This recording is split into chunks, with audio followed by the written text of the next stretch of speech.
Hello guys, তো Sunday Sunday Sunday Sunday মানেই মাংস খাওয়া, জমিয়ে ঘরে আড্ডা মারা। আর এদিকে দেখো, আমি চিলি চিকেন বানানোর জন্য ক্যাপসিকাম, আদা রসুন পেস্ট, আদা রসুন পেঁয়াজ কুচনো নিয়ে নিয়েছি, আর ক্যাপসিকাম নিয়ে নিয়েছি, আর পেঁয়াজ কলি করে নিয়ে নিয়েছি। আর এদিকে দেখো, আমি মাংসটাকে ম্যারিনেট করে রেখে দিয়েছি। এখানে গোলমরিচ দিয়েছি, হলুদ গুঁড়ো দিয়েছি, নুন দিয়েছি, লঙ্কা গুঁড়ো দিয়েছি, সয়া সস দিয়েছি, আর ডিম একটা ফাটিয়ে দিয়েছি, আর এটার মধ্যে দিয়েছিলাম কর্নফ্লাওয়ার।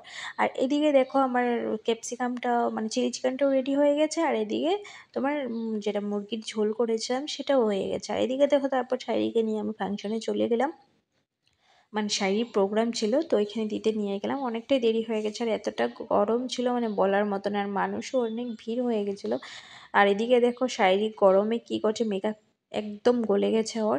আর তারপর দেখো, এই যে ফাইনালি শায়রি এখন প্রোগ্রাম করছে।